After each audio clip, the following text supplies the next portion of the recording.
வணக்கம் ஃப்ரெண்ட்ஸ். இந்த வீடியோவில் என்ன பார்க்க போகிறோம் அப்படின்னா ஒன்றிய நிர்வாகத்தை பற்றி தான் பார்க்க போகிறோம். முடிஞ்சால் ஒரே வீடியோவில் எல்லாமே போடுறேன். சப்போஸ் முடியல அப்படின்னா 2 வீடியோவாக பார்க்கலாம்.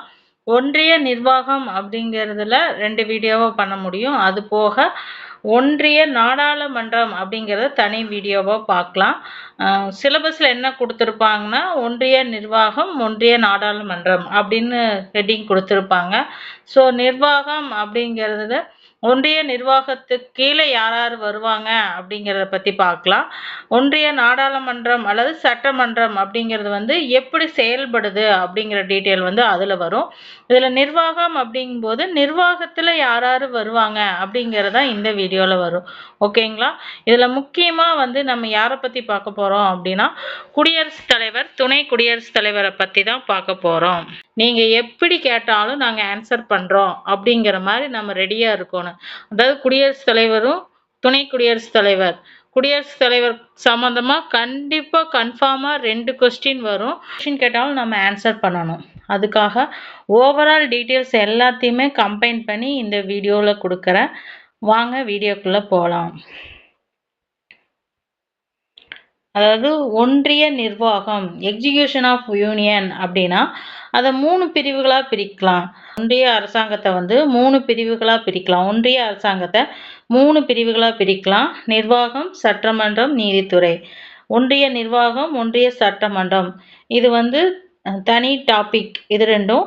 நீதித்துறை அப்படிங்கிறது வந்து தனி டாபிக். ஓகேங்களா? 3 பிரிவில் வந்து நிர்வாகம், ஒன்றிய சட்டமன்றம் அப்படின்னு சொல்லி 2 ஒட்டுக்கா கொடுத்துருக்காங்க சிலபஸில். நீதித்துறை வந்து தனியாக தான் கொடுத்துருப்பாங்க. ஏன்னா நீதித்துறையை பற்றி படிக்கிறது நிறையா இருக்குது. பட் ஒன்றிய நிர்வாகம், சட்டமன்றம் 2ம் வந்து கலந்து இருக்கிறதுனால 2யுமே ஒட்டுக்கா படிக்கிறோம். ஓகேங்களா? ஒன்றிய நிர்வாகத்தில் வந்து நாட்டுக்கு நாடு மாறுபடும் அப்படின்னு சொல்லலாம். உலக அளவில் பொதுவாக இருக்கிற ஒன்றிய நிர்வாக அமைப்பு முறைகள் என்னென்ன அப்படின்னு பார்த்தோம்னா ஒரு 3 வகையான அமைப்பு முறைகளை வந்து உலகத்தில் இருக்கிற ஒவ்வொரு நாடுகளுமே வந்து பின்பற்றிட்டு வராங்க. என்னென்னா பாராளுமன்ற அமைப்பு முறை, ஜனாதிபதி முறை, அரை ஜனாதிபதி முறை அப்படின்னு சொல்லி 3 வகையான நிர்வாக அமைப்பு முறைகளை உலகத்தில் இருக்கிற ஒவ்வொரு நாடுகளும் பின்பற்றுறாங்க. அதில் பாராளுமன்ற அமைப்பு முறை அப்படின்னா என்னன்னு பார்த்தோம்னா வந்து பிரதமர் தான் வந்து அரசாங்கத்தோட தலைவராக இருப்பார். பாராளுமன்றம் அப்படிங்கும்போது பிரதமர் தான் அரசாங்கத்தோட தலைவராக இருப்பாங்க. ஜனாதிபதி வந்து பெயரளவு தலைவராக இருப்பாங்க. அமைச்சரவை வந்து சட்டத்தின் முன் கூட்டாக பொறுப்பேற்கிறாங்க. பாராளுமன்ற அமைப்பு முறை எங்கெங்க இருக்கு அப்படின்னு பார்த்தோம்னா Italy, India, Japan, England, Germany. India அப்படிங்கிறது வந்து ஒரு பாராளுமன்ற அமைப்பு முறை, நாடாளுமன்றத்திற்கு எடுத்துக்காட்டு. ஓகேங்களா? இங்க வந்து பிரதமர் தான் மெயினான ரோல் பண்ணுவாங்க. ஜனாதிபதி அப்படிங்கிறவர் வந்து பெயரளவுல தான் வந்து இருப்பாரு. ஜனாதிபதி முறை அப்படின்னு பார்த்தோம்னா இதுல வந்து ஜனாதிபதி தான் வந்து அரசோட தலைவராக இருப்பாரு. நடவடிக்கைகள் எல்லாமே ஜனாதிபதியோட பெயர்ல தான் நடக்கும். இது வந்து சட்டமன்றம் வந்து கட்டுப்பாட்டின்றி தனித்து இயங்கும். பாராளுமன்றம் அப்படிங்கிறது வந்து அரசியலமைப்புக்கு உட்பட்டு இயங்கும். ஆனா இந்த ஜனாதிபதியில வந்து சட்டமன்றத்திற்கெல்லாம் கட்டுப்பாடு இல்லாம அவங்க வந்து தனித்து இயங்குவாங்க. அதுக்கான எடுத்துக்காட்டு எதுனா அமெரிக்கா. அமெரிக்காவில் வந்து ஜனாதிபதி தான் வந்து முதல்ல வச்சிருப்பாங்க. Brazil, Latin America, Brazil, Latin அமெரிக்காவிலாம் வந்து ஜனாதிபதி முறையில தான் வந்து அவங்க பின்பற்றி ஆட்சி செஞ்சுட்டு வராங்க. அதுவே வந்து அரை ஜனாதிபதி முறை அப்படின்னா என்னன்னு பார்த்தோம்னா ஜனநாயக ரீதியாக தேர்ந்தெடுக்கப்பட்ட ஜனாதிபதி இருப்பாரு. பாராளுமன்றத்திற்கு பொறுப்பான பிரதமர் இருப்பாங்க. அதாவது ஜனாதிபதியும் மக்களே தேர்ந்தெடுப்பாங்க, பிரதமரையும் வந்து மக்களே தேர்ந்தெடுப்பாங்க. அந்த மாதிரி 2மே வந்து தேர்ந்தெடுக்கப்பட்டவங்களை கொண்டு நடைபெறும். அதைத்தான் என்னன்னு சொல்றாங்க, அரை ஜனாதிபதி முறை அப்படின்னு சொல்றாங்க. அதுக்கு எங்கெங்க அப்படின்னா பிரான்ஸு, ரஷ்யா, இலங்கை இந்த 3 நாடுகள்லையுமே எப்படி இருக்கு அப்படின்னா பிரதமரையும் வந்து மக்கள் தேர்ந்தெடுக்கிற மாதிரி இருக்கும், ஜனாதிபதியும் மக்கள் தேர்ந்தெடுக்கிற மாதிரி இருக்கும். பிரதமர் வந்து மக்களால் தேர்ந்தெடுக்கப்பட்ட பிரதிநிதிகள் கூட பங்கேற்பாங்க. அதாவது 2 ஜனாதிபதி தேர்தலையும் சரி பிரதமர் தேர்தலையும் மக்களோட பங்கு அப்படின்னு சொல்லி இருக்கும். நம்ம இந்தியாவில் வந்து நாம பிரதமரை வந்து மக்களே நேரடியாக தேர்ந்தெடுப்போம். ஆனால் ஜனாதிபதியை வந்து மக்கள் நேரடியாக தேர்ந்தெடுக்க மாட்டோம். நம்மளால் தேர்ந்தெடுக்கப்பட்ட மக்கள் பிரதிநிதிகள் எம்எல்ஏ, எம்பிஸ் எல்லாம் சேர்ந்து தான் வந்து ஜனாதிபதியை தேர்ந்தெடுப்பாங்க. ஓகேங்களா? புரிஞ்சுச்சா? அடுத்து பார்த்தோம் அப்படின்னா மத்திய நிர்வாகம். அதாவது எந்த நிர்வாகம் நம்ம ஃபாலோ பண்ணிட்டு இருக்கோம் அப்படின்னு பார்த்தோம்னா, நம்ம என்ன நிர்வாகம் நாடாளுமன்ற முறையை வந்து பின்பற்றிருக்கோம். எங்க இருந்த மாதிரி அப்படின்னா இங்கிலாந்துல இருக்கிற வெஸ்ட் மினிஸ்டர் அமைப்பு முறையை தான் நாம பின்பற்றிட்டு இருக்கோம். நம்மளோடதுல வந்து ஜனாதிபதி அப்படிங்கிறது வந்து பெயரளவுல தான் இருப்பாரு. பிரதமர் தான் வந்து நாட்டினோட உண்மையான தலைவரா வந்து செயல்படுறாங்க. மத்திய நிர்வாகம் அப்படிங்கிறது வந்து அரசமைப்பு பகுதியில எந்த பகுதியில குறிப்பிடப்பட்டிருக்கு அப்படின்னு பார்த்தோம்னா, பகுதி 5ல வந்து மத்திய நிர்வாகத்த பத்தி பகுதி 5ல வந்து குறிப்பிடப்பட்டிருக்கு. அதனோட சட்டப் பிரிவுகள் என்னென்ன அப்படின்னு பார்த்தோம்னா, 52 to 78 வரைக்கும் சென்ட்ரல் கவர்மெண்டோட நிர்வாக நடவடிக்கைகள பத்தி 52லேருந்து 78 வரைக்கும் சொல்லிடப்பட்டிருக்கு. ஒரு நாடாளுமன்ற அரசாங்க முறையைத்தான் நாம கொண்டிருக்கோம். இதுல பெயரளவு மற்றும் உண்மையான நிர்வாக குழுக்களை வந்து வழங்குகிறது. எக்ஸிகியூஷன் ஆஃப் யூனியன் அப்படிங்கும்போது மத்திய நிர்வாக குழுவில் அரசியலமைப்புப்படி அதன் சட்டப்பூர்வ தலைவர் யாரு அப்படின்னு பார்த்தோம்னா குடியரசுத் தலைவர் தான். உண்மையான தலைவர் அப்படிங்கிறது யாருன்னா பிரதமர். பெயரளவு அரசியலமைப்புப்படி நம்மளோட நாட்டினோட தலைவர் யாரு அப்படின்னு கேட்டா குடியரசுத் தலைவர் தான். இந்தியாவில் இருக்கிற நாடாளுமன்ற அரசாங்க வடிவம் வந்து அரசியலமைப்பு 74வது பிரிவில் கூறப்பட்டிருக்கு. அதாவது ஆர்டிகல்ஸ் 74ல் வந்து நம்மளோட நாடாளுமன்ற அமைப்பு பற்றி கூறப்பட்டிருக்கு. இப்போ மத்திய நிர்வாகம் அப்படிங்கும்போது மத்திய நிர்வாகம் அப்படிங்கிறது எதுக்காக நிர்வாகம், அதாவது மத்திய நிர்வாகம் அப்படிங்கும்போது ஃபர்ஸ்ட் வந்து யார் வருவாரு, குடியரசுத் தலைவர் வருவாரு, அதுக்கப்புறம் பிரதமர், அமைச்சர்கள், அதுக்கப்புறம் அட்னானி ஜெனரல்னு வருவாங்க. இப்போ மத்திய நிர்வாகம் அப்படிங்கிற நிர்வாகத்துறை எதற்காக அப்படின்னு பார்த்தோம்னா சட்டத்தை செயல்படுத்துவதற்கும் அன்றாட நிர்வாகத்திற்கும் பொறுப்பான அரசாங்கத்தின் ஒரு அங்கம் ஆகும். சட்டத்தை வந்து செயல்படுத்துவதற்கு உறுதுணையா இருக்கிறதா மத்திய நிர்வாகத்தோட முக்கிய பொறுப்பு.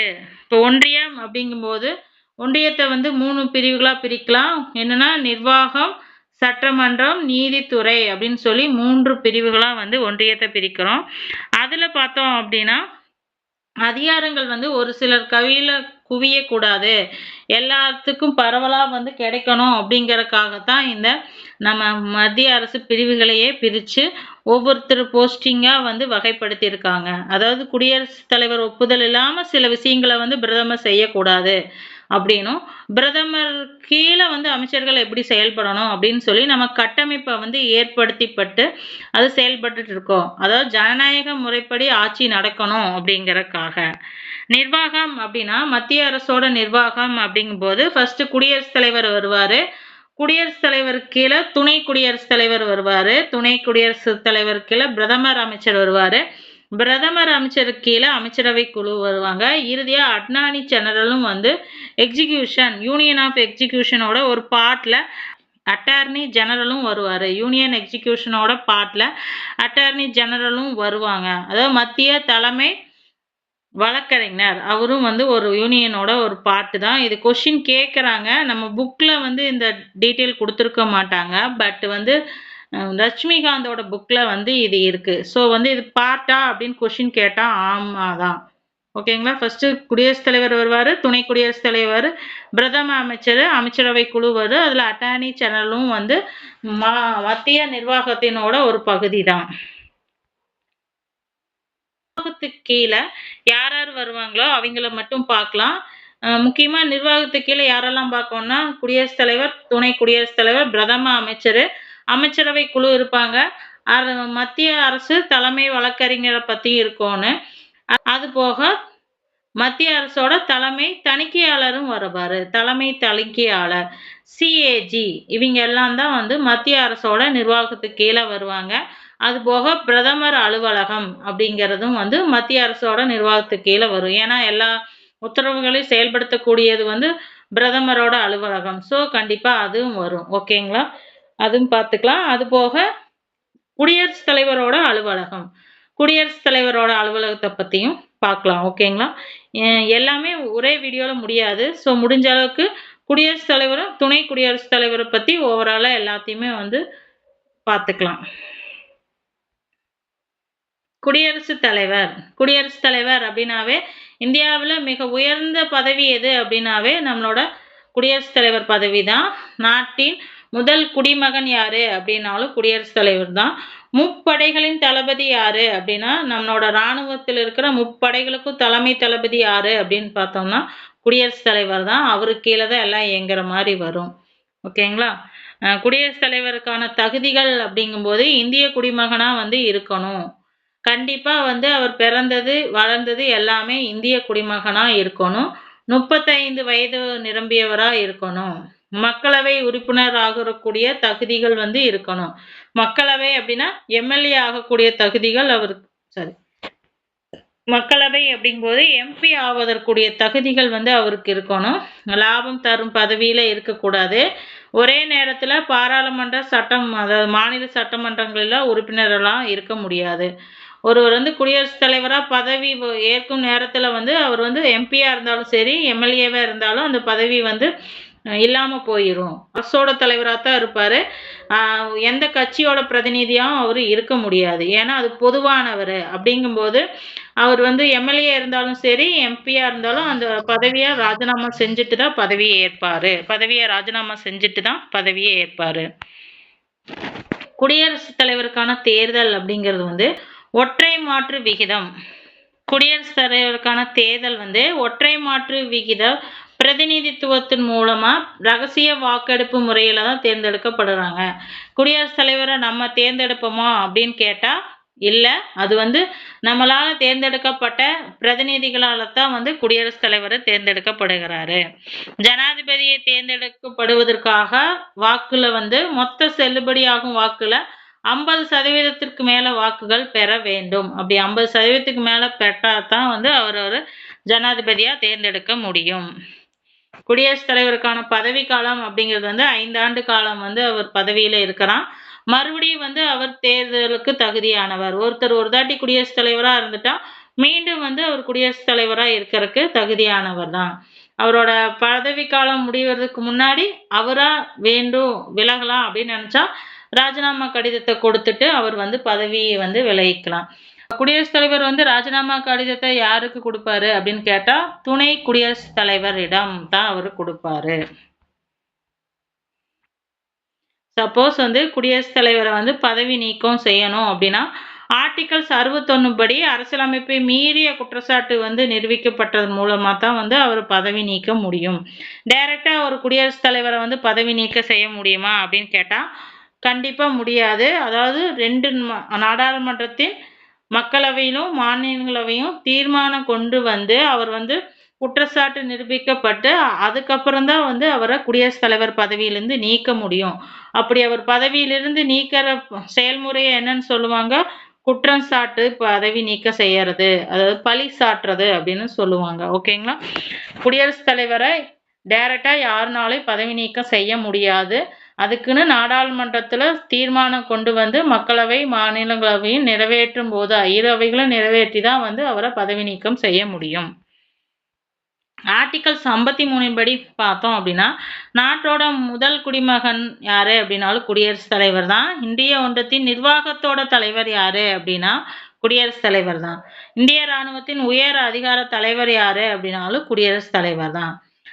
ஆர்டிகல்ஸ் 54 படி தேர்தல் குழுவின் உறுப்பினர்களால் மறைமுகமாக தேர்ந்தெடுக்கப்படுபவர் யாரு அப்படின்னா குடியரசுத் தலைவர். ஆர்டிகல்ஸ் 55 படி குடியரசுத் தலைவருக்கான தேர்தல் முறை பற்றி குறிப்பிடுகிறது. ஆர்டிகல்ஸ் 55ல வந்து குடியரசுத் தலைவரோட தேர்தல் முறைகளை குறிப்பிடுகிறது. 56ல குடியரசுத் தலைவரோட பதவிக்காலம் பற்றி குறிப்பிடப்படுகிறது. 57ல மீண்டும் குடியரசுத் தலைவராக தேர்ந்தெடுக்கப்பட தகுதி படைத்தவர் அப்படின்னு, அதாவது ஒருத்தர் வந்து குடியரசுத் தலைவரா இப்ப இருக்கிறாருன்னா மறுபடியும் அவர் குடியரசுத் தலைவரா வர முடியும் அப்படின்னு சொல்ற விதி என்ன அப்படின்னா ஆர்டிகல்ஸ் 57. சரத்து 58 படி குடியரசுத் தலைவரோட பதவிக்கான தகுதிகள் வந்து குறிப்பிடப்பட்டிருக்கு. சரத்து 58ல குடியரசுத் தலைவர் பதவிக்கான தகுதிகள் வந்து குறிப்பிடப்பட்டிருக்கு. சரத்து 60ல பதவி பிரமாணம், குடியரசுத் தலைவரோட பதவி பிரமாணம் பத்தி சரத்து 60ல சொல்லப்பட்டிருக்கு. 61ல குடியரசுத் தலைவரோட பதவி நீக்கம் செயல்முறை, எப்படி வந்து அவரை பதவி நீக்கம் செய்யணும் அப்படிங்கிற செயல்முறை வந்து ஆர்டிகல்ஸ் 61ல சொல்லப்பட்டிருக்கு. ஆர்டிகல்ஸ் 62ல வந்து குடியரசுத் தலைவரோட பதவி காலம் முடியும் முன்னரே வந்து நடத்தப்பட வேண்டும் அப்படின்னு சொல்றாரு. அப்போ குடியரசுத் தலைவரோட பதவி 5 ஆண்டுகள் அப்படின்னா மே மாதம் முடியுதுன்னா அது மே மாதம் முடிகிற வரைக்கும் காத்துட்ருக்கக்கூடாது. அதுக்கு முன்னாடியே மே 1ஆம் தேதியே வந்து எலெக்ஷனோட ரிசல்ட் வந்து அவரை தேர்ந்தெடுத்து அந்த மே 31ஆம் தேதி அவர் பதவி முடியுதுன்னா அதுக்கு முன்னாடியே ஒரு குடியரசுத் தலைவரை நம்ம தேர்ந்தெடுத்து வைத்திருக்கணும். அதுதான் குடியரசுத் தலைவரோட பதவிக்காலம் முடியறதுக்கு முன்னாடியே அவரை தேர்ந்தெடுக்கணும் அப்படின்னு சொல்லி ஆர்டிகல்ஸ் 62 வந்து கூறுகிறது. சப்போஸ் மரணமோ இல்ல பதவி விலகலோ இல்ல பதவி நீக்கமோ இந்த மாதிரி காரணங்கள்னால குடியரசுத் தலைவரோட பதவி வந்து காலியா இருந்துச்சு அப்படின்னா 6 மாதத்துக்குள்ள மீண்டும் தேர்தல் நடத்த வேண்டும். குடியரசுத் தலைவரோட பதவி காலியா இருக்கும் பொழுது 6 மாசத்துக்குள்ள மீண்டும் எலெக்ஷன் வச்சு குடியரசுத் தலைவரை வந்து தேர்ந்தெடுக்கணும் அப்படின்னு. குடியரசுத் தலைவரை வந்து யாரெல்லாம் தேர்ந்தெடுப்பாங்க அப்படின்னு பார்த்தோம்னா நாடாளுமன்றத்தின் இரு அவைகளிலும் தேர்ந்தெடுக்கப்பட்ட ஒரு உறுப்பினர்கள், அதாவது எம்பிஸ், மாநிலங்களவை உறுப்பினர்கள், மக்களவை உறுப்பினர்கள் எல்லாம் சேர்ந்து தான் வந்து குடியரசுத் தலைவரை தேர்ந்தெடுப்பாங்க. அது மட்டும் இல்லாம நாட்டில் உள்ள மாநில சட்ட பேரவைகளை தேர்ந்தெடுக்கப்பட்ட உறுப்பினர், இப்போ நம்ம மாநிலத்தில் இருக்கிறாங்களா எம்எல்ஏக்கள், அவங்களும் வந்து குடியரசுத் தலைவரை தேர்ந்தெடுப்பாங்க. முதலமைச்சரும் சேர்ந்து தான், முதலமைச்சரும் வந்து குடியரசுத் தலைவருக்கான தேர்தலில் வந்து வாக்களிப்பாரு. யூனியன் பிரதேசங்கள்ல புதுச்சேரி, டெல்லி அந்த 2 யூனியன்களில் இருந்து தேர்ந்தெடுக்கப்பட்ட சட்டமன்ற உறுப்பினர்கள் இருக்காங்களா, அவங்களும் வந்து தேர்தலில் பங்கேற்பாங்க. இவங்க எல்லாம் தான் ஜனாதிபதியை தேர்ந்தெடுக்கும் தேர்வு குழுல இடம்பெறவங்க. இது முக்கியமான கொஸ்டின், அடிக்கடி கொஸ்டின் கேட்குறாங்க. அதுல முதலமைச்சரும் இருப்பாரா அப்படின்னா ஆமா, குடியரசுத் தலைவர் எலெக்ஷன்ல முதலமைச்சரும் ஓட்டு போடுவாரு, மாநிலங்களவை உறுப்பினர்களும் ஓட்டு போடுவாங்க, மக்களவை உறுப்பினர்களும் ஓட்டு போடுவாங்க, இங்க இருக்க சட்ட பேரவை உறுப்பினர்களும் வந்து ஓட்டு போடுவாங்க அப்படின்னு சொல்றாங்க. குடியரசுத் தலைவருக்கான அதிகாரங்கள் என்னென்ன அப்படின்னு பார்த்தோம்னா ஒரு 7-8 அதிகாரங்கள் இருக்கு. குடியரசுத் தலைவரோட அதிகாரங்களை 1 by 1 பார்க்கலாம். ஃபர்ஸ்ட் பார்த்தோம் அப்படின்னா நிர்வாக அதிகாரங்கள். நிர்வாக அதிகாரங்கள் சட்டமியற்றும் அதிகாரங்கள், மன்னிக்கும் அதிகாரங்கள், இராணுவ அதிகாரங்கள், தூதாண்மை அதிகாரங்கள், நிதி அதிகாரம், நீதி அதிகாரம், அந்த மாதிரி. ஓகே, இதெல்லாம் 1 by 1 குடியரசுத் தலைவரோட அதிகாரங்களை பத்தி பார்க்கலாம். குடியரசுத் தலைவரோட அடுத்து பார்த்தோம் அப்படின்னா நிர்வாக அதிகாரங்கள். குடியரசுத் தலைவரோட நிர்வாக அதிகாரங்கள் அப்படிங்கும்போது ஆர்டிகல்ஸ் 77 படி நடுவண் அரசு நிர்வாக நடவடிக்கைகளை வந்து குடியரசுத் தலைவரோட பேர்ல தான் வந்து நடைபெறும் அப்படிங்கிறாங்க. குடியரசுத் தலைவரோட பேர்ல தான் வந்து அனைத்து நிர்வாக நடவடிக்கைகளுமே மத்திய அரசு மேற்கொள்ளும். பிரதமரை வந்து நியமிச்சு அவரோட ஆலோசனையின்படி அமைச்சர்களை வந்து நியமிக்கிறாரு. யாரு அப்படின்னா குடியரசுத் தலைவர் தான். குடியரசுத் தலைவர் தான் வந்து பிரதமருக்கு பதவி பிரமாணம் செய்து வைப்பாரு. அவரோட ஆலோசனை பெயர் தான் மற்ற அமைச்சர்களுக்கும் பதவி பிரமாணம் செய்து வைப்பார். குடியரசுத் தலைவரால் நியமனம் செய்யப்படுபவர் அப்படின்னா குடியரசுத் தலைவர் வந்து யாரை நியமிப்பாரு அப்படின்னு பார்த்தோம்னா உச்ச நீதிமன்ற தலைமை நீதிபதி மற்றும் பிற நீதிபதிகளை, அதாவது உச்ச நீதிமன்ற தலைமை நீதிபதி மற்றும் பிற நீதிபதிகளையும், உயர் நீதிமன்றத்தோட தலைமை நீதிபதி மற்றும் பிற நீதிபதிகளும், உச்ச நீதிமன்றம் உயர் நீதிமன்றம் 2 நீதிமன்றத்தோட தலைமை நீதிபதியும் அவர் தான் நியமிப்பாரு. அது போக கூட இருப்பாங்கள அந்த நீதிபதிகளையும் வந்து பிற நீதிபதிகளையும் வந்து அவர் தான் நியமிப்பாரு. மாநிலங்களோட ஆளுநரை நியமிக்கிறது யாரு அப்படின்னு பார்த்தோம்னா குடியரசுத் தலைவர் தான். இந்திய அரசோட தலைமை வழக்கறிஞர், கணக்கு ஆய்வாளர், தணிக்கைத்துறை தலைவர், அவங்க எல்லாத்தையுமே வந்து யார் நியமிக்கிறார் அப்படின்னு பார்த்தோம்னா குடியரசுத் தலைவர் தான். மத்திய பணியாளர் தேர்வாணையத்தின் தலைவர் மற்றும் உறுப்பினர், அதை நியமிக்கிறதும் குடியரசுத் தலைவர் தான். இந்திய தேர்தல் ஆணையர் தலைமை தேர்தல் ஆணையர் மற்றும் 2 தேர்தல் ஆணையர்களை நியமிக்கிறது யாரு அப்படின்னா குடியரசுத் தலைவர் தான். இந்தியாவில் மற்ற நாடுகளுக்கான தூதர்களை நியமிக்கிறது யாரு அப்படின்னா குடியரசுத் தலைவர் தான். பட்டியலின மற்றும் பழங்குடியினருக்கான தனி அலுவலர்களை நியமிக்கிறது பட்டியலினர் மற்றும் பழங்குடியினருக்கான எஸ்பட்டோர் நலக்குழு. மொழி வாரி சிறுபான்மையருக்கான தனி அலுவலர்களை நியமிக்கிறது வந்து குடியரசுத் தலைவர் தான். இதெல்லாம் அவரோட நிர்வாக அதிகாரங்களுக்கு கீழே வரும். குடியரசுத் தலைவரோட நிர்வாக அதிகாரங்களுக்கு கீழே இதெல்லாம் வரும். அடுத்த என்ன அப்படின்னா சட்டமியற்றும் அதிகாரம். சட்டமியற்றும் அதிகாரம் அப்படின்னா நாடாளுமன்றம் கொண்டுபடும் அனைத்து சட்டங்களுமே வந்து குடியரசுத் தலைவரோட ஒப்புதல் பெற்ற பின்னாடி சட்டமாகும். நாடாளுமன்றத்தில் எந்த சட்டம் கொண்டு வந்தாலும் குடியரசுத் தலைவர் அனுமதி பெற்றதுக்கு அப்புறம் தான் அது சட்டமாகும். நாடாளுமன்றத்தில் 2 அவைகளுக்கு செய்தி அனுப்பி அவைகளை கூட்டும் அதிகாரமும் கூட்டி ஒத்தி வைக்கிறதுக்கான அதிகாரம் யாருக்கு இருக்கு அப்படின்னா குடியரசுத் தலைவருக்கு இருக்கு. அதை கூடுற ஆர்டிகல்ஸ் என்ன அப்படின்னு பார்த்தோம்னா ஆர்டிகல்ஸ் 85 படி நாடாளுமன்ற அவைகளை கூட்டவும் ஒத்தி வைக்கும் அதிகாரம் யாருக்கு இருக்கு அப்படின்னு கேட்டால் குடியரசுத் தலைவர் தான். எந்த விதிப்படி அப்படின்னா சரத்து 85 படி.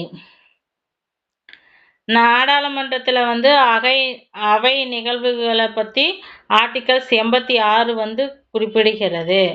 அவை நிகழ்வுகளில் ஆர்டிகல்ஸ் 86 வந்து குறிப்பிடுகிறது. நாடாளுமன்றத்தில் வந்து முதல் கூட்டத்தை துவங்கி, அதாவது ஒரு அரசு அமைஞ்சிச்சு அப்படின்னா இப்போ செலக்ட் பண்ணோம், பிரதமர் வந்து தேர்ந்தெடுத்திருக்காங்க, முதல்ல ஒரு பிரதமர் பதவி ஏற்கிறாங்க அப்படின்னா அதனோட முதல் கூட்டத்தொடர்லையும் ஆண்டோட முதல் இப்போ 2026 வந்திருக்கு அப்படின்னா இந்த ஆண்டோட முதல் கூட்டத்தொடரில் வந்து குடியரசுத் தலைவரோட உதவியுடன் தான் வந்து தொடங்கணும். ஓகேங்களா?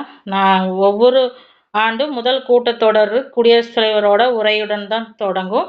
அதுபோக ஒரு புதிய அரசு அமையும் போது முதல் கூட்டத்தொடர் வந்து குடியரசுத் தலைவரோட உரையுடன் தான் தொடங்கணும் அப்படின்னு சொல்ற ஆர்டிகல்ஸ் என்ன அப்படின்னா 87. ஆர்டிகல்ஸ் 87 படி தான் கூட்டத்தொடர் வந்து குடியரசுத் தலைவரோட உரையுடன் வந்து தொடங்குது முதல் கூட்டத்தொடர். அடுத்து கூட்டத்தொடரை கூட்டுவது, உரை நிகழ்த்துவது குடியரசுத் தலைவரோட சிறப்பு அதிகாரங்கள்ல ஒன்று. அதாவது நாடாளுமன்ற அதிகாரத்துக்கு படி 2 அவைகளையுமே கூட்டத்தொடரை கூட்டி அதில் உரை நிகழ்த்துவது ஆர்டிகல்ஸ் 108 படி 2 அவைகளோட கூட்டத்தை கூட்டி அதுக்கு உரை நிகழ்த்தலாம். கலை, அறிவியல், இலக்கியம் மற்றும் சமூக சேவைகள் சிறந்தவர்களை கலை, அறிவியல், இலக்கியம் மற்றும் சமூக சேவை போன்ற துறைகளில் சிறந்தவர்களை வந்து 12 உறுப்பினர்களை வந்து மாநிலங்களவைக்கும் 2 உறுப்பினர்களை மக்களவைக்கும் நியமிக்கிறாரு. யார் அப்படின்னு பார்த்தோம்னா குடியரசுத் தலைவர் 12 உறுப்பினர்களை மாநிலங்களவைக்கும் 2 உறுப்பினர்களை வந்து மக்களவைக்கும் வந்து குடியரசுத் தலைவர் நியமிக்கிறாரு. பண மசோதா வந்து குடியரசுத் தலைவரோட ஒப்புதல் பெற்ற பிறகுதான் வந்து மக்களவையில தாக்கல் செய்யப்படுகிறது. அவரோட ஒப்புதல் இல்லாம பண மசோதாக்களை வந்து நாடாளுமன்றத்தில் மக்களவையில் தாக்கல் செய்ய முடியாது. அவசர கால சட்டங்களை வந்து உண்டாக்குவதற்கு அதிகாரம் வந்து குடியரசுத் தலைவருக்கு இருக்கு. சப்போஸ் நாடாளுமன்ற கூட்டம் நடைபெறல, ஆனால் அவசரமாக ஒரு சட்டத்தை பிறப்பிக்கணும் அப்படின்னா குடியரசுத் தலைவர் வந்து அந்த அவசர சட்டத்தை பிறப்பிக்க முடியும். ஆனால் வந்து குறைந்தது அடுத்த ஒரு 6 வார காலத்துக்குள்ள மறுபடியும் வந்து கூட்டத்தை கூட்டி அந்த சட்டத்தை வந்து அங்கீகரிக்கணும். இல்லைன்னா அது வந்து செல்லாததாகிவிடும். ஓகே. மன்னிக்கும் அதிகாரம். மன்னிக்கும் அதிகாரம் அப்படிங்கிறது வந்து இந்திய நீதிமன்றங்களும் இராணுவ நீதிமன்றங்கள்லாம் வழங்கும் தண்டனைகளில் மன்னிக்கும் அதிகாரங்கள் வந்து குடியரசுத் தலைவருக்கு இருக்கு. இந்தியாவில் உள்ள எந்த நீதிமன்றம் ஆகட்டும் இல்லை இராணுவ நீதிமன்றம் ஆகட்டும் அவங்க வழங்கின தண்டைகளை மன்னிக்கும் அதிகாரம் குடியரசுத் தலைவருக்கு இருக்கு. அதாவது தண்டனையை வந்து தற்காலிகமாக நிறுத்தி வைக்கிறதுக்கு அதிகாரம் இருக்கு. சிறப்பு காரணங்களுக்காக தண்டனையை வந்து குறைக்கிறதுக்கும் அதிகாரம் இருக்கு. சப்போஸ் தண்டனை காலத்தையும் குறைக்கலாம். ஒரு வகை தண்டனையை வந்து மற்றொரு வகை தண்டனையா வந்து அவர் மாற்றவும் முடியும். இதுதான் வந்து குடியரசுத் தலைவரோட மன்னிக்கும் அதிகாரம் அப்படின்னு சொல்லப்படுகிறது. அதாவது கொடுத்திருக்கிற தண்டனையை வந்து தற்காலிகமா நிறுத்தி வைக்கவும் முடியும், தண்டனை குறைக்கவும் முடியும். இராணுவ அதிகாரங்கள். இராணுவ அதிகாரங்கள் அப்படிங்கிறது சரத்து 53(2) படி பாதுகாப்பு படைகளின் தலைமை தளபதியா யார் இருக்காரு அப்படின்னு பார்த்தோம்னா குடியரசுத் தலைவர் தான். முப்படைகளில் தளபதியை நியமிக்கிறது யாரு அப்படின்னா குடியரசுத் தலைவர். பட் பிரதமரோட ஆலோசனைப்படி தான் அதை செய்வாரு. போர் இரு நாட்டுக்கும் வந்து போர் வந்துச்சு அப்படின்னா அதை அறிவிக்கிறது யாரு அப்படின்னா குடியரசுத் தலைவர் தான். ராஜதந்திர அதிகாரம் அல்லது தூதாண்மை அதிகாரம். தூதாண்மை அதிகாரம் அப்படின்னா வெளிநாட்டுக்கான தூதர்களை வந்து நியமிப்பாரு. இந்தியாவுக்கான வெளிநாட்டு தூதர்களை வந்து இந்திய தூதர்களை வந்து குடியரசுத் தலைவர் தான் நியமிப்பார். வெளிநாட்டு தூதர்கள் சப்போஸ் வந்து இப்போ அமெரிக்க தூதர், ரஷ்ய தூதர் யாராவது இந்தியாவுக்கு வராங்க அப்படின்னா அவர்களை வந்து வரவேற்பது வந்து குடியரசுத் தலைவரோட கடமை. அவர் தான் வரவேற்பார். இந்தியாவிற்கான வெளிநாட்டு தூதர்களை வந்து நியமிப்பார். இப்போ அமெரிக்காவில் வந்து இந்தியா தூதர் இருக்கணும்ல, அவங்க வந்து நியமிக்கிறது யாரு அப்படின்னா குடியரசுத் தலைவர் தான். சர்வதேச ஒப்பந்தங்கள், உடன்படிக்கைகள்லாம் குடியரசுத் தலைவரோட பெயர்ல தான் நடைபெறும். சர்வதேச ஒப்பந்தங்கள், உடன்படிக்கையெல்லாம் குடியரசுத் தலைவரோட பெயர்ல தான் நடைபெறும். இது முக்கியமான பாயிண்ட். அடுத்து பார்த்தோம் அப்படின்னா நிதி அதிகாரம், ஃபைனான்சியல் பவர் அப்படின்னா ஆண்டு நிதிநிலை அறிக்கையை வந்து குடியரசுத் தலைவரோட அனுமதியுடன் தான், அதாவது அவர்கிட்ட கையெழுத்து பெற்றுட்டு தான் நாடாளுமன்றத்தில் மத்திய நிதி அமைச்சர் வந்து தாக்கல் செய்யணும். பட்ஜெட்டை வந்து குடியரசுத் தலைவர்கிட்ட சைன் பெற்றதுக்கு அப்புறம் தான் வந்து மத்திய அமைச்சர் வந்து தாக்கல் செய்வார். குடியரசுத் தலைவர் வந்து குடியரசுத் தலைவரோட ஒப்புதல் இல்லாமல் பண மசோதாக்களை வந்து நாடாளுமன்றத்தில் அறிமுகப்படுத்த முடியாது. பண மசோதாவுக்கு கண்டிப்பாக குடியரசுத் தலைவர் ஒப்புதல் வேணும். இந்தியாவில் இருக்கிற அவசர நிதி தொகுப்பு வந்து குடியரசுத் தலைவர்கிட்ட தான் இருக்கும். அதாவது எதிர்பாராத நிகழ்வு அப்படிங்கிறது வந்து குடியரசுத் தலைவர்கிட்ட தான் இருக்கும். குடியரசுத் தலைவரோட பரிந்துரையின்றி மானிய கோரிக்கைகளை வந்து கொண்டு வர முடியாது. குடியரசுத் தலைவர் பரிந்துரைக்கிறதுக்கு அப்புறம் தான் மானிய கோரிக்கைகளை வந்து கொண்டு வரணும். 5 ஆண்டுக்கு ஒரு முறை வந்து நிதிக்குழுவை வந்து நியமிக்கிறார். யாரு அப்படின்னா குடியரசுத் தலைவர். அடுத்து பார்த்தோம் அப்படின்னா நெருக்கடி கால அதிகாரம். நெருக்கடி கால அதிகாரம் அப்படின்னா நாட்டில் வந்து நெருக்கடி காலம் அப்படின்னு அறிவிச்சாங்க அப்படின்னா அதில் வந்து குடியரசுத் தலைவரோட பங்கு என்ன அப்படின்னு பார்த்தோம்னா, இந்தியாவோட நிலைமைகளை வந்து சமாளிக்கிறதுக்காக குடியரசுத் தலைவருக்கு வந்து சிறப்பு அதிகாரங்களை வந்து நம்மளோட அரசமைப்பு வந்து வழங்குகிறது. நெருக்கடி கால அதிகாரங்கள் அப்படிங்கிறது வந்து 3 வகையான நெருக்கடிகளை வந்து இந்தியாவில் வந்து அறிவிக்கலாங்க. அதாவது அரசமைப்பு படி 3 வகையான நெருக்கடி நிலைகளை வந்து அறிவிக்கலாம். அதாவது தேசிய நெருக்கடி நிலை, சரத்து 352 படி தேசிய நெருக்கடி நிலை. தேசிய நெருக்கடி நிலை அப்படின்னா போர் வருது அப்படின்னா அண்டை நாட்டுக்கூடயோ இல்லை ஏதாவது போர் வருதுன்னா தேசிய நெருக்கடி நிலையை வந்து அறிவிப்பாங்க. அதுவே வந்து மாநில நெருக்கடி நிலை அப்படின்னா மாநிலத்தில் அசாதாரண சூழ்நிலை நிலவுது அப்படின்னாலும், அதாவது அரசுக்கு எதிராக கிளர்ச்சிகள் நடந்துட்டு எல்லா பக்கம் போராட்டம் நடந்துட்டு இருக்கு, அந்த மாதிரி சூழ்நிலை நிறைவேறும் போது மாநில நெருக்கடி நிலையை வந்து அறிவிப்பாங்க. அது வந்து சரத்து 356. நிதி நெருக்கடி அப்படின்னா நிதியில வந்து நாட்டில் நிதி பற்றாக்குறை, அதாவது பட்ஜெட்டுக்கும் வரவுக்கும் செலவுக்கும் வந்து இடையில மிகப்பெரிய வித்தியாசம் இருக்கு அப்படின்னா அந்த இடத்துல நிதி நெருக்கடி நிலையை வந்து அறிவிப்பாங்க. சரத்து 360. ஆர்டிகல்ஸ் 352னா தேசிய நெருக்கடி நிலை, 356 அப்படின்னா மாநில நெருக்கடி நிலை, 360 அப்படின்னா நிதி நெருக்கடி நிலை. இதில் வந்து நிதி நெருக்கடி நிலை வந்து இப்போ வரைக்கும் இந்தியாவில் வரவே இல்லை. நிதி நெருக்கடி நிலை இந்தியாவில் வரவே கிடையாது. கேரளாவிலையும் பஞ்சாப்லையும் 9 முறை 356, அதாவது மாநில நெருக்கடி நிலையை வந்து அறிமுகப்படுத்தி இருக்காங்க. அடுத்தது என்ன அப்படின்னா அவசர சட்டம் இயற்றும் அதிகாரம் அப்படின்னா ஆர்டிகல்ஸ் 123, அதாவது 1, 2, 3 ஞாபகம் வச்சுக்கோங்க. 1, 2, 3 அப்படின்னா நாடாளுமன்றத்தில் இரு அவைகளோட கூட்டத்தொடர் இல்லாத போது உடனடியாக இப்போ அவசரமாக ஒரு சட்டம் கொண்டு வரணும் நாட்டினோட நலன் கருதி அப்படின்னா அவசர சட்டத்தை வந்து குடியரசுத் தலைவர் வந்து பிறப்பிக்கலாம். அப்படியே ஒரு அவசர சட்டத்தை வந்து குடியரசுத் தலைவர் பிறப்பிச்சாரு அப்படின்னா 6 வாரத்துக்குள்ள நாடாளுமன்றத்தை கூட்டி அதை வந்து நாடாளுமன்றம் அங்கீகரிக்கணும். அப்படி சப்போஸ் அங்கீகரிக்கல அப்படின்னா அந்த சட்டம் வந்து செல்லாதாகிவிடும். ஓகேங்களா? சட்டத்தை வந்து குடியரசுத் தலைவர் வந்து எந்த நேரத்திலும் திரும்ப பெறலாம். இப்போ அவசர சட்டத்தை பிறப்பிச்சிட்டாரு, அந்த 6 வாரத்துக்குள்ள மறுபடியும் திரும்ப பெறனாலும் பெறலாம். அது வந்து குடியரசுத் தலைவரோட சிறப்பு உரிமை. அடுத்து என்ன அப்படின்னா குடியரசுத் தலைவரோட அரசியல் சட்ட பாதுகாப்பு. சரத்து 361. குடியரசுத் தலைவரோட அரசியல் சட்ட பாதுகாப்பு. அரசியல் சட்ட பாதுகாப்பு என்ன அப்படின்னு பார்த்தோம்னா குடியரசுத் தலைவர் வந்து மாநில ஆளுநர்கள், குடியரசுத் தலைவராகட்டும் மாநில ஆளுநர்கள் ஆகட்டும் தங்கள் அதிகாரங்களை செயல்படுத்துவதில், அதாவது அதிகாரங்களையும் சரி கடமைகளையும் செய்வதில் எந்த உயர்நீதிமன்றத்திற்கும் பதிலளிக்க வந்து கடமைப்பட்டவர்கள் அல்ல. எந்த உயர்நீதிமன்றத்திற்கும் அவர் உச்சநீதிமன்றமாகட்டும் உயர்நீதிமன்றமாகட்டும் எந்த நீதிமன்றத்திற்கும் அவங்க பதிலளிக்க வேண்டிய அவசியம் கிடையாது.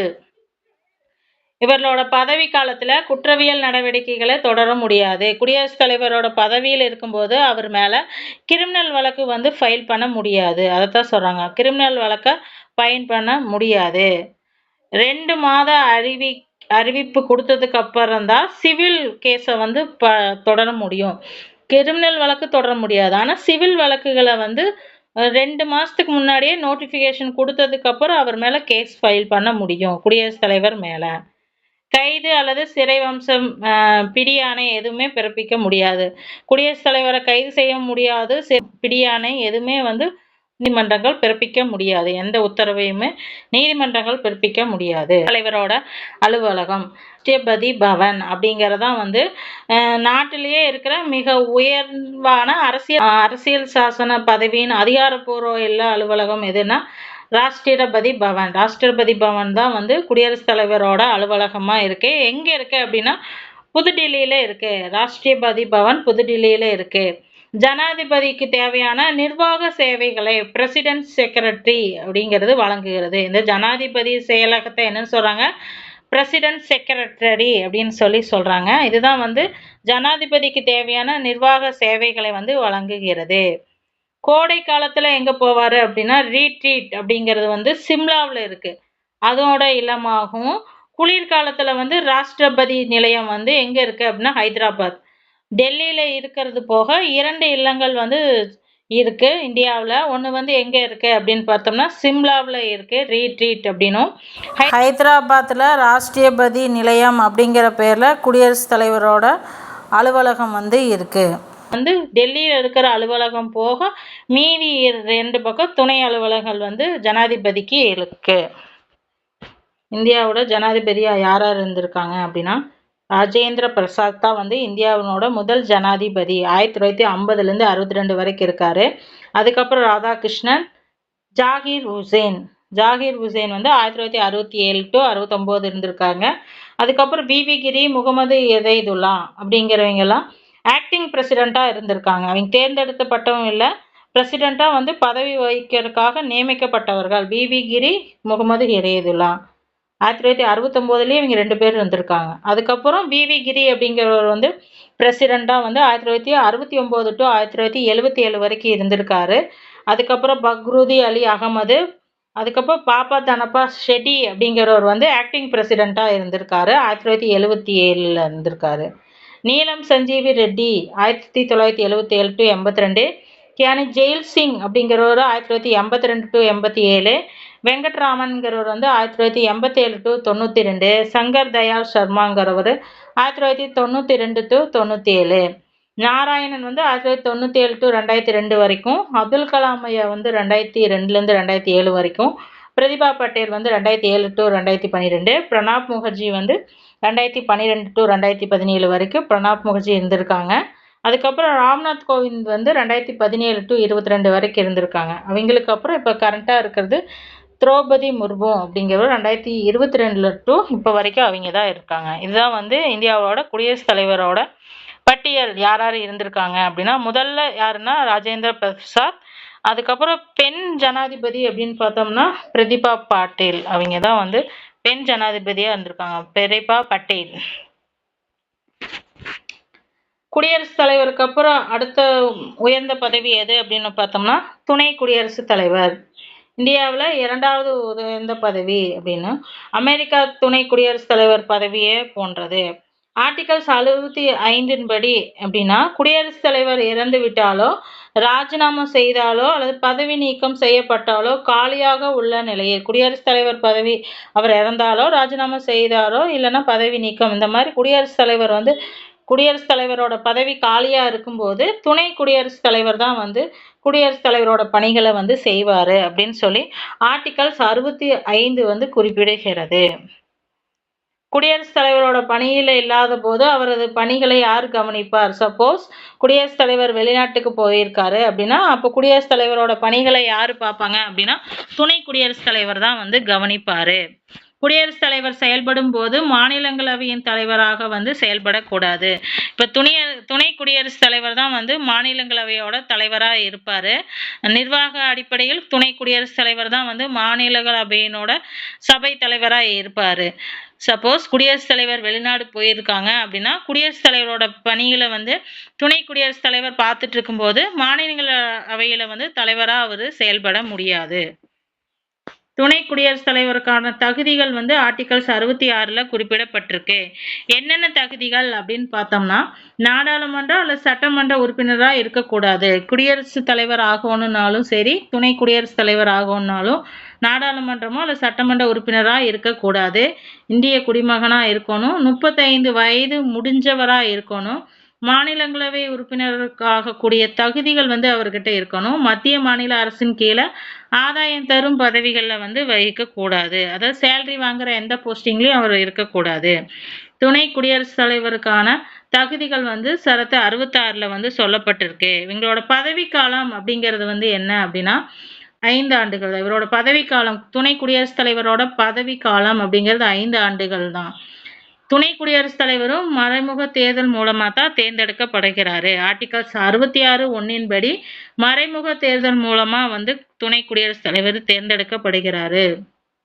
பதவிக்காலம் முடிந்ததுக்கு அப்புறம் மற்றொருவர் வந்து பதவிக்கு வர வரைக்கும் தொடருவாரு. துணை குடியரசுத் தலைவர் வந்து அவர் பதவிக்காலம் சப்போஸ் முடிஞ்சாலும் இப்ப 2026 பிப்ரவரியோட அவரோட பதவிக்காலம் முடியுது. 2026 பிப்ரவரி 2ஓட அவர் பதவிக்காலம் முடியுது அப்படின்னா உடனே அவர் வந்து பதவி விலக மாட்டாரு. அடுத்த துணை குடியரசுத் தலைவர் தேர்ந்தெடுக்கிற வரைக்கும் அவர் பதவியில நீடிப்பாரு.